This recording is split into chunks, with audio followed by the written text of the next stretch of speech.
All right, now we are officially live for the personalized learning hangout at Edcamp Home 2.0. I'm Josh Gauthier, the moderator, and with me right now is Eric from Toronto.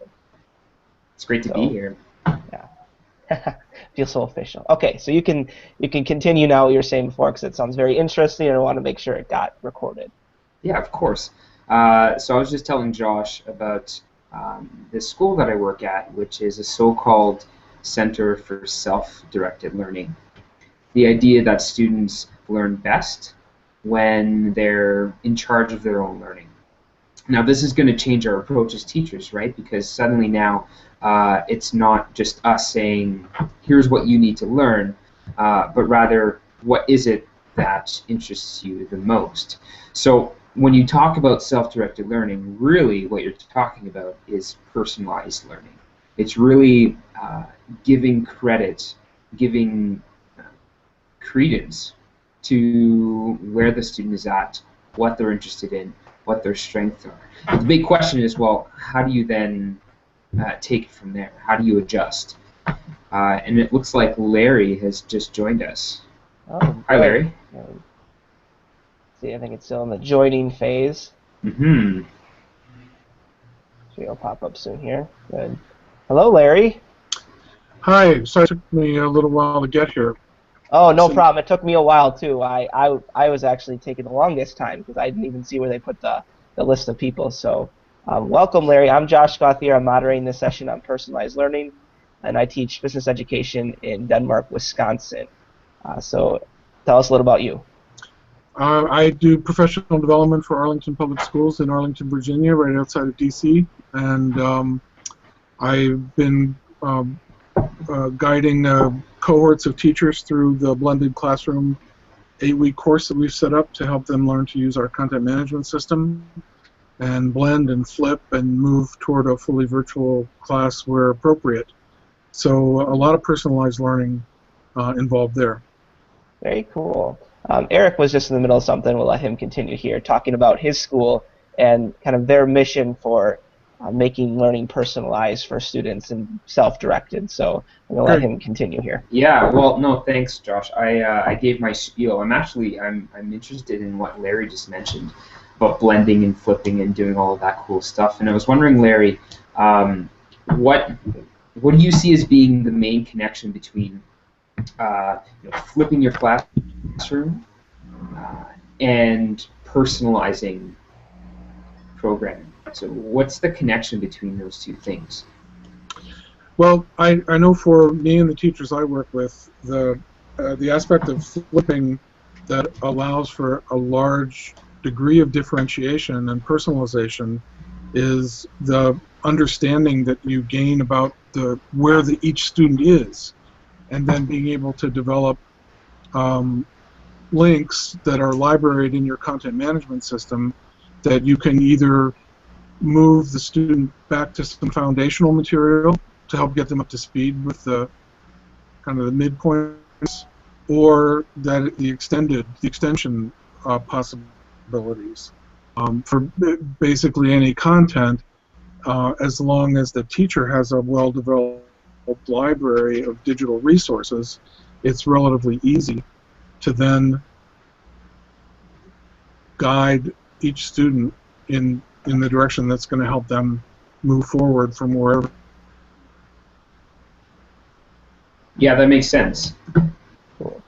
All right, so we have another participant here That just being joined flipped, us. they're doing a lot of that on their own time, and then coming.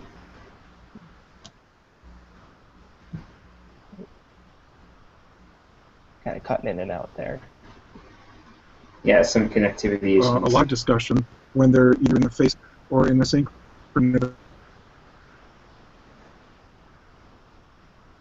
Are we losing Larry? Larry, are you with us?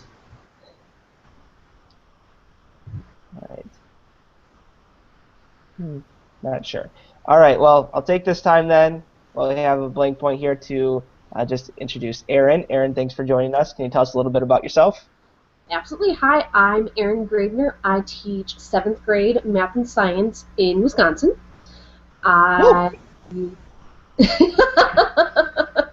I'm in Wisconsin Wait, too. do you know each other? Fantastic. I have no idea, but we're going to have to meet in an ed camp.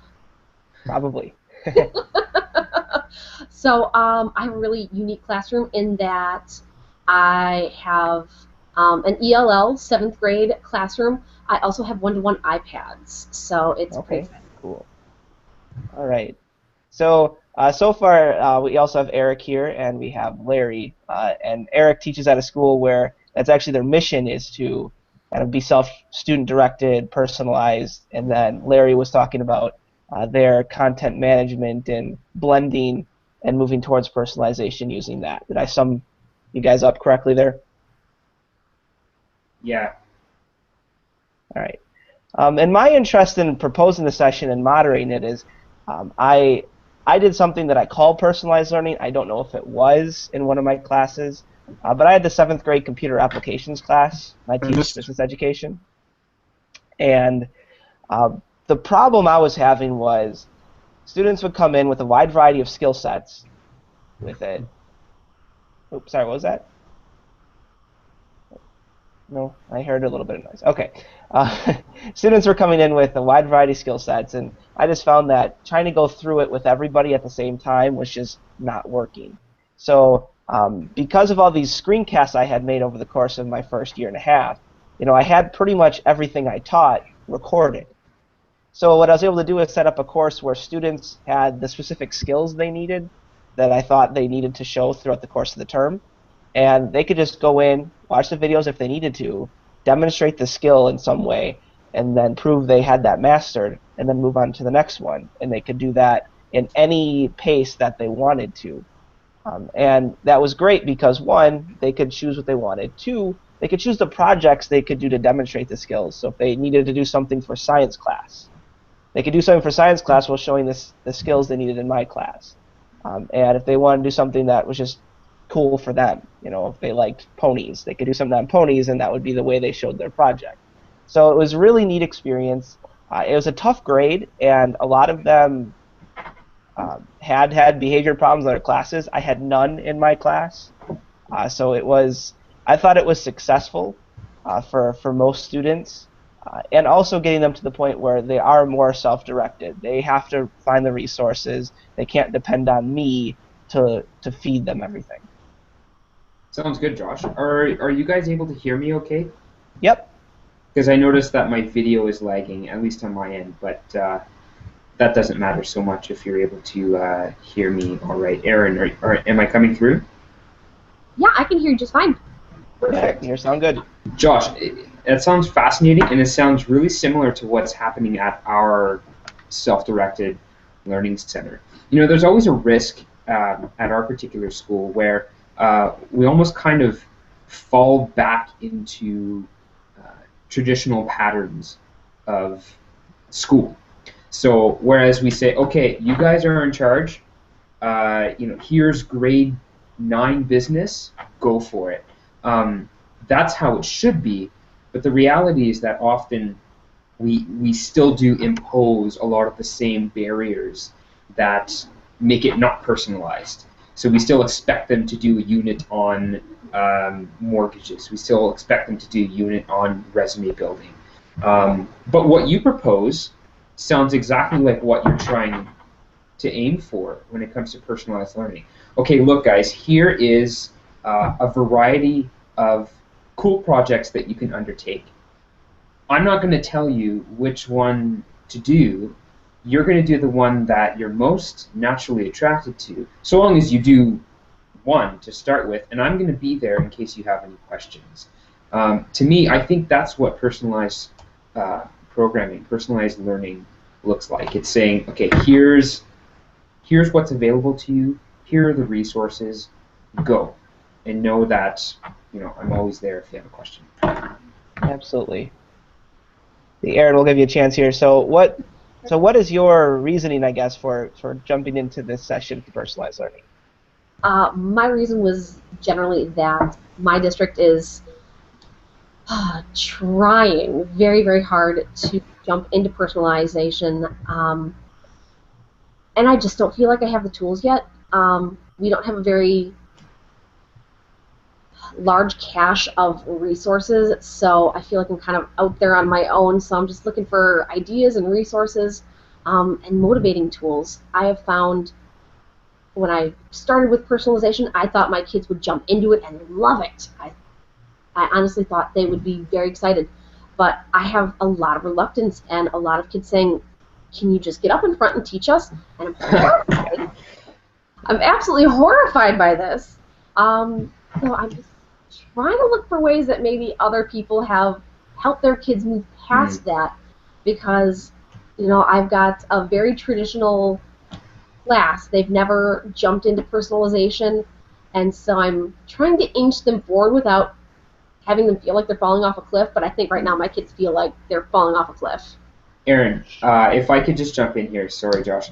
Oh, go ahead. I'm reassured by hearing you say that, because I've experienced a very similar pattern with my students where some of them are gung-ho, they're ready to go, great, I get to do whatever I want, but others are afraid. They, like you say, they want you to stand in front of the class. Just tell me what to do. What do I need to do in order to get a good grade? My parents want me to get a good grade. I want to get a good grade. Just tell me what to do, and I will do it. And so I have a question for you, Aaron. Do you think that this says something about the value of personalized learning? Or do you think it's that we're so set in our ways when it comes to what we think school needs to be, which is teachers standing at the front talking to us? I've been struggling with this. I don't know whether this is a sign that personalized learning is not worth it, or whether it's just that we're so stuck in our habits of being told what to do and doing it. I mean, I know which one I wish it was, but what do you think? I'd like to say it doesn't diminish the value of personalized education, because I think there is great value in being able to invest the learners not only in their projects, their learning, but in the layout, the methods that they use in their educational madness. I think it's really a product of the legacy system that our kids have been brought up with. A very traditional classroom. A teacher gets teaches, you do something in return to show that you possess the skill. Teacher moves on, again, teaches. I just don't think kids know how to be self-directed, and I think my greatest challenge has been helping them find a way to be self-directed. And I will say sometimes it is amazing. I did a wonderful project on the sun in my 7th grade science class. We researched from a variety of sources. We composed all sorts of different Google Docs and handouts, sharing the information out between the kids. And then I told them, all right, you have 2 days. Go and create something that shows me you understand the inner workings of the sun. And I got magnificent outcomes. I walked out of there thinking I was a teaching god.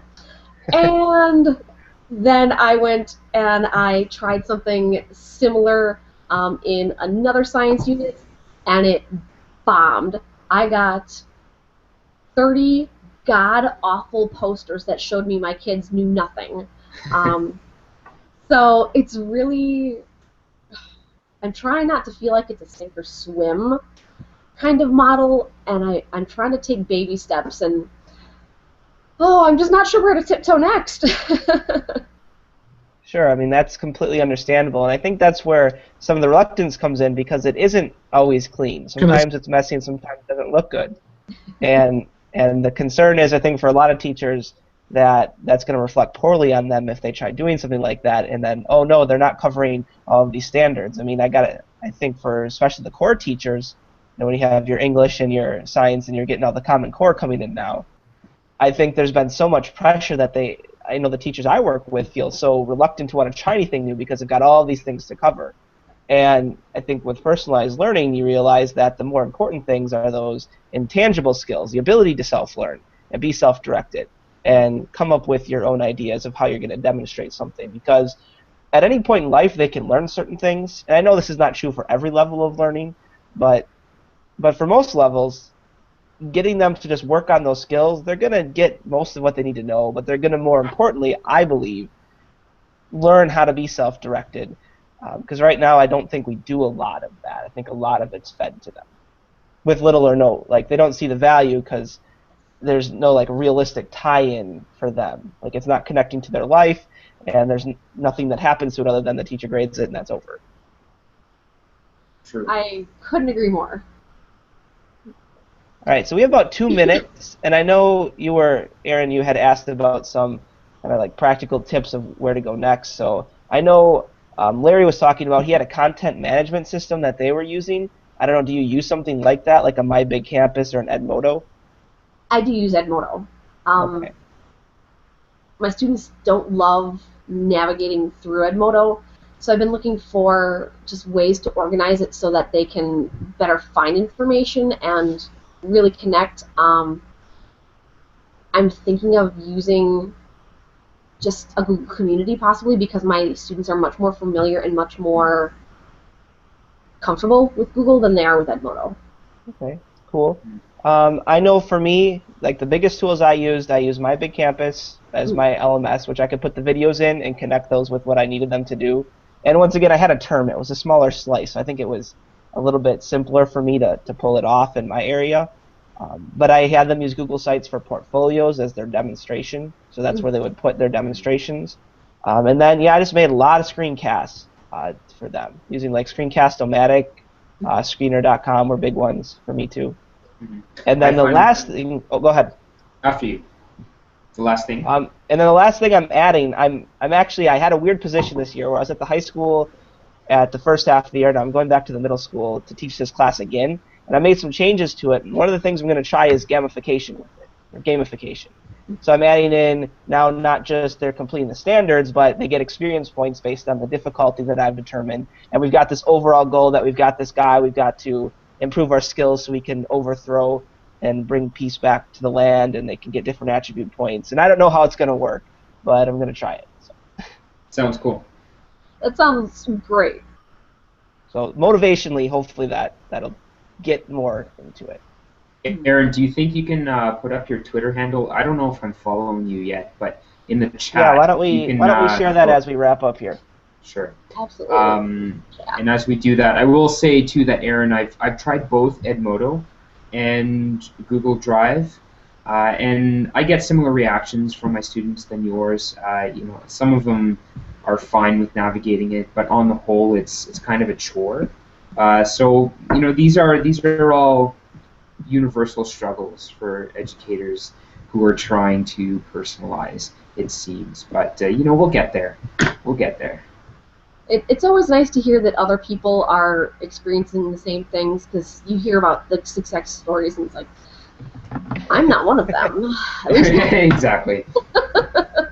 But again, with the baby steps, we're all going to get there. We're just going to each take a little bit different path. Yeah. And it's a bit of a culture shift too. I mean, when it comes to students, students need to practice this. I'm repeating ourselves a little bit here, and I'm noticing that we should probably wrap up. So why don't we do that?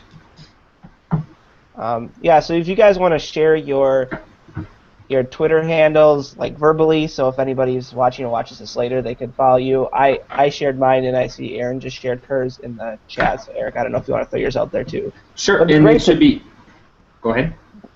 And it'd be great to continue this conversation with both of you a little more, because I really like what you're discussing, and it'd be great to kind of take this further and kind of check up on each other as we go through our journeys with this.